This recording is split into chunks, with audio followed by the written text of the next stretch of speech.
एक कदम ईश्वर की ओर। उत्पत्ति प्रकरण 56वां सर्ग। राजा विदुरथ का वासनामय यमपुरी में गमन, लीला और सरस्वती देवी जी द्वारा उसका अनुगमन और पूर्व शरीर की प्राप्ति का वर्णन। श्री वशिष्ठ जी ने कहा, वत्स श्री रामचंद्र जी, इस बीच में राजा विदुरथ के नेत्र स्पंद शून्य हो गए थे, ओठ सूख गए और सफेद हो गए थे तथा संपूर्ण इंद्रियों के मूर्छित होने पर केवल एक तनिक प्राण ही उसके शरीर में अवशिष्ट रह गया था।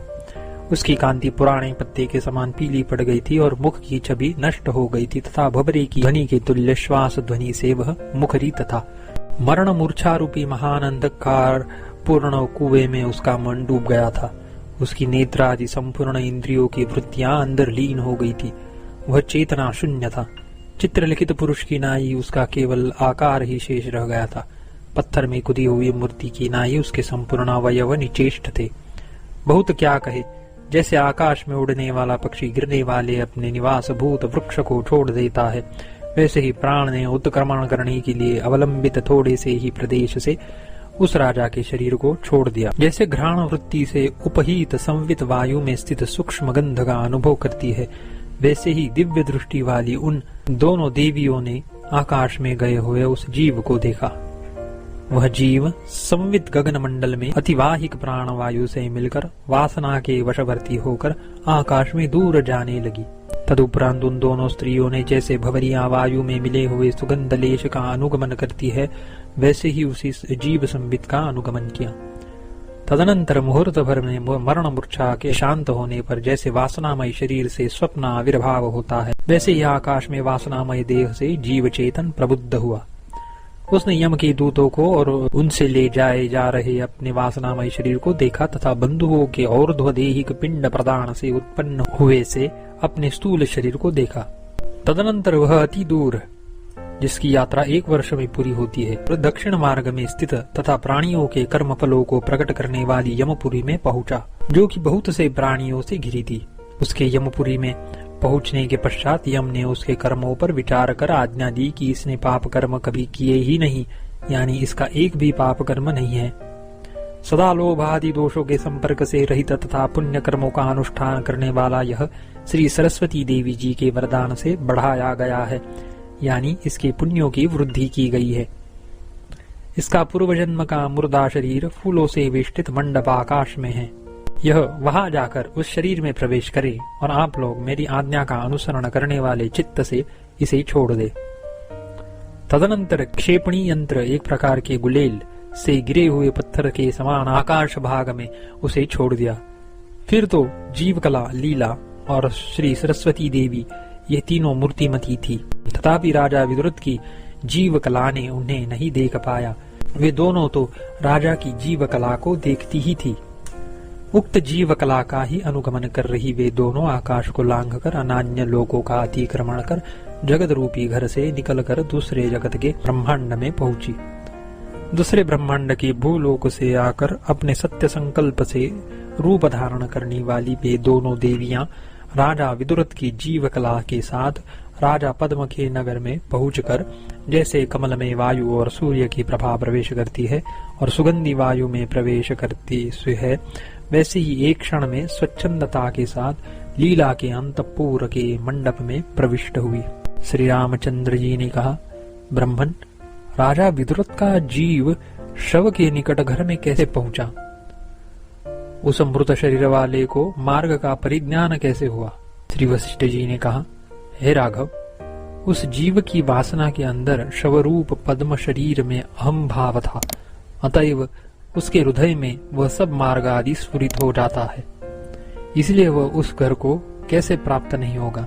जैसे वट का बीज मिट्टी, जल आदि अंकुरोत्पत्ति की सामग्री मिलने पर स्वयं अंकुर रूप से उत्पन्न हो रहे वट वृक्ष का अपने भीतर ही अनुभव करता है, वैसे ही सूक्ष्म जीवोपाधिभूत अंतःकरण के अंदर आविर्भूत वासनाओं के रूप से स्थित भ्रांति रूप असंख्य जगत को कौन नहीं देखेगा। उसको दिखाने के लिए किसी परिदर्शक की आवश्यकता नहीं है, यह भाव है। जैसे सजीव वट बीज अपने अंदर अंकुर का अनुभव करता है, वैसे ही चित्तकला जीव भी अपने स्वभावभूत त्रैलोक्य का यानी तीनों लोगों का अपने अंदर अनुभव करता है।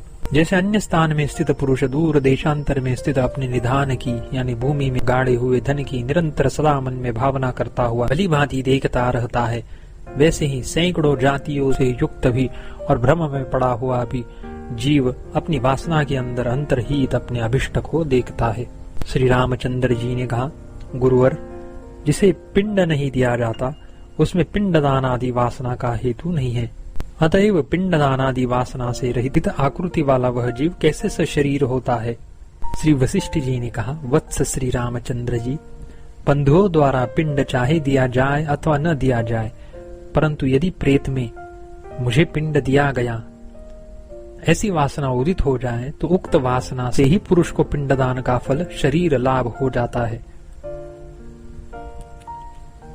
शास्त्र में पिंड प्रदान की विधि पिंड प्रदान को बंधुओं का कर्तव्य कहती है, यानी मृतक के बंधुओं को अवश्य पिंड प्रदान करना चाहिए, यह बतलाती है। वस्तुतः वह विधि बंधुओं को फल देती है, पर मृतक को भी वासना रूप फल मिलता है। इस शास्त्र संवाद से दोनों को ही उसका फल प्राप्त होता है, यह प्रसिद्ध है। जैसा चित्त होता है वैसा ही जंतु होता है। इसमें यच्चित्तस्तन्मयो भवति गुह्यमेतत् सनातनम, जैसा चित्त होता है तदनुरूप ही चित्तमय पुरुष होता है, यह सनातन रहस्य है इत्यादि श्रुतियां तथा विद्वानों के अनुभव प्रमाण है, जो विदेह और सदेह योगियों में प्रसिद्ध है अथवा जीवित और मृत जीवों में कहीं पर भी इस नियम में उलट फेर नहीं होता। इसलिए चित्त ही संसार है, उसकी प्रयत्न पूर्वक शुद्धि करनी चाहिए। मुझे मेरे बंधु बांधवों ने पिंड दिया, इस बुद्धि से जिसे पिंड नहीं दिया गया वह भी पिंड प्रदान के फल का भागी होता है। मुझे बंधु बांधवों ने पिंड नहीं दिया, इस बुद्धि से पिंड प्रदान करने पर भी पिंड प्रदान का फल नहीं मिलता। इन पदार्थों की सत्यता भावना के अनुसार होती है और भावना भी अपने कारणभूत पदार्थों से उत्पन्न होती है। बंधुओं द्वारा पिंड प्रदान करने पर अवश्य ही मृत पुरुष में पिंडदान किया ऐसी भावना उदित होती है, यह बात शास्त्र बतलाते हैं। जैसे प्राणी की वासना से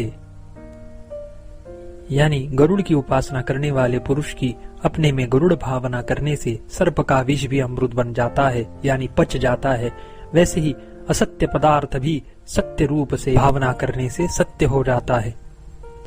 यानी कांटा चुभने पर यदि यह भ्रम हो जाए कि मुझे सांप ने काट लिया तो असत्य भी सर्पदंश मरण आदि कार्य कर डालता है। यह भाव है। वत्स श्री रामचंद्र जी, आप अपने मन में यह अटल निश्चय कर लीजिए कि कारणभूत भावना के बिना कभी भी किसी पदार्थ की प्रतीति नहीं होती। जिसको जब जो पदार्थ प्रतीति होगी वह किसी न किसी भावना से होगी।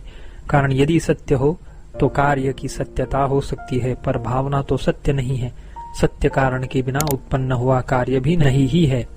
अतएव शुद्ध ब्रह्म ही वस्तुतः है, ऐसे निश्चयवान हो।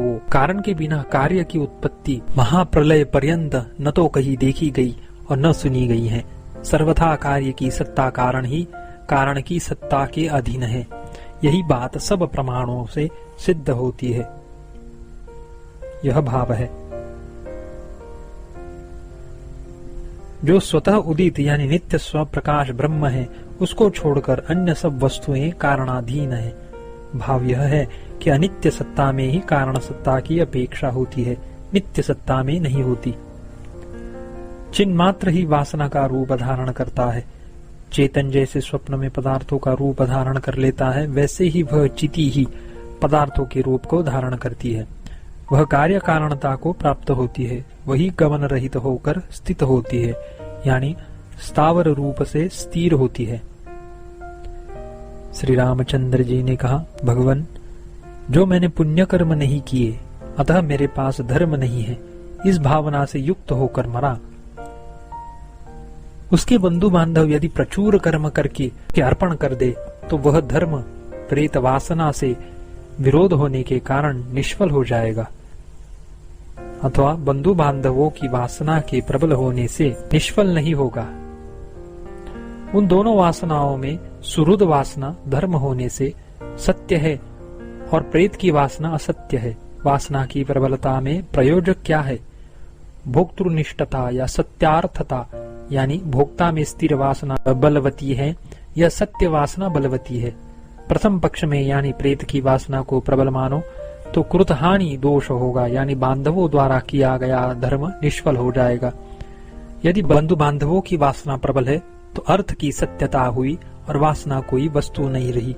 वासना से ही जब सब कुछ होता है, यह जो पूर्व में कहा था उसका व्याघात होगा। इस प्रकार उभयतः पाशारज्जु है, यह आशय है। श्री वशिष्ठ जी कहते हैं, हे श्री राम जी, देश काल कर्म और द्रव्य की संपत्ति से भावना उत्पन्न होती है। वह जिस फल रूप विषय में उत्पन्न होती है, दोनों में से वही विषय विजयी होता है। धर्म देने वाले की वासना हुई हो तो उस भावना से क्रमशः प्रेत की मति पूर्ण होती है, यानी शास्त्र वचन के प्रामाण्य से ही दाता की वासना के अनुसार प्रेत को अवश्य फल मिलता है। यदि प्रेत की बुद्धि शुभ हो तो तभी उसे बंधुओं द्वारा समर्पित धर्म का फल मिल सकता है। यदि वासना की प्रबलता में अर्थ सत्यत्व हेतु हो तो उसे भी धर्म फल की प्राप्ति होगी, यह भाव है। इस प्रकार परस्पर के विजय से अति बलवान पुरुष प्रयत्न जीतता है, इसीलिए शुभ प्रयत्न द्वारा शुभाभ्यास करना चाहिए। श्री रामचंद्र जी ने कहा, हे ब्राह्मण, देश काल आदि से यदि वासना उत्पन्न होती है तो महाकल्प के अनंतर की सृष्टि में देश काल आदि कहाँ थे? सहकारी कारणों से वासना रूप कारण के रहने पर ही यह जगत उत्पन्न होता है। महाकल्प के बाद होने वाली सृष्टि के आदि में देश काल आदि सहकारी कारण तो थे नहीं, फिर वासना होगी कहाँ से? श्री वशिष्ठ जी ने कहा, श्री रामचंद्र जी, जो यह कहते हो वह ठीक ऐसा ही है। महाप्रलय रूप सृष्टि के आदिभूत परमार्थ सत्य आत्मा में कोई भी देश काल कभी नहीं थे। सहकारी कारणों का अभाव होने पर यह दृश्य प्रतीति नहीं है। न तो यह कभी उत्पन्न हुई, न कभी इसका स्फुरण होता है। यो दृश्य का स्वभाव न होने से ही यह जो कुछ भी दिखाई देता है वह सच्चिद रूप निर्विकार ब्रह्म ही इस रूप में है। ब्रह्म से अतिरिक्त कुछ भी नहीं है। इस बात को हम आगे आपसे सैकड़ों युक्तियों से कहेंगे ही, इसीलिए यह हमारा प्रयास है। फिलहाल आप वर्तमान कथा को पूरी सुन लीजिए।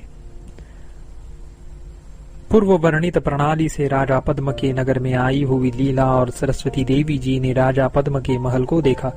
उसका भीतर का भाग अत्यंत मनोरम था। चारों ओर फूलमालाएं बिखरी थी, अतएव वसंत के समान शीतल था। राजधानी के लोगों से जिनकी राजकार्य करने की फुर्ती ढीली पड़ गई थी, वह राजसाद युक्त था।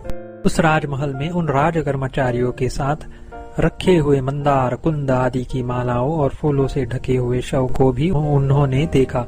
उस महल में मंदार और कुंद की फूलों की मालाओं से ढका हुआ वस्त्रों से लपेटा हुआ शव रखा था। शव की शैया के सिरहाने पर सुंदर पूर्ण कुंभ आदि मांगलिक पदार्थ रखे थे। घर के दरवाजे और खिड़कियों की अर्गलाएं बंद थी।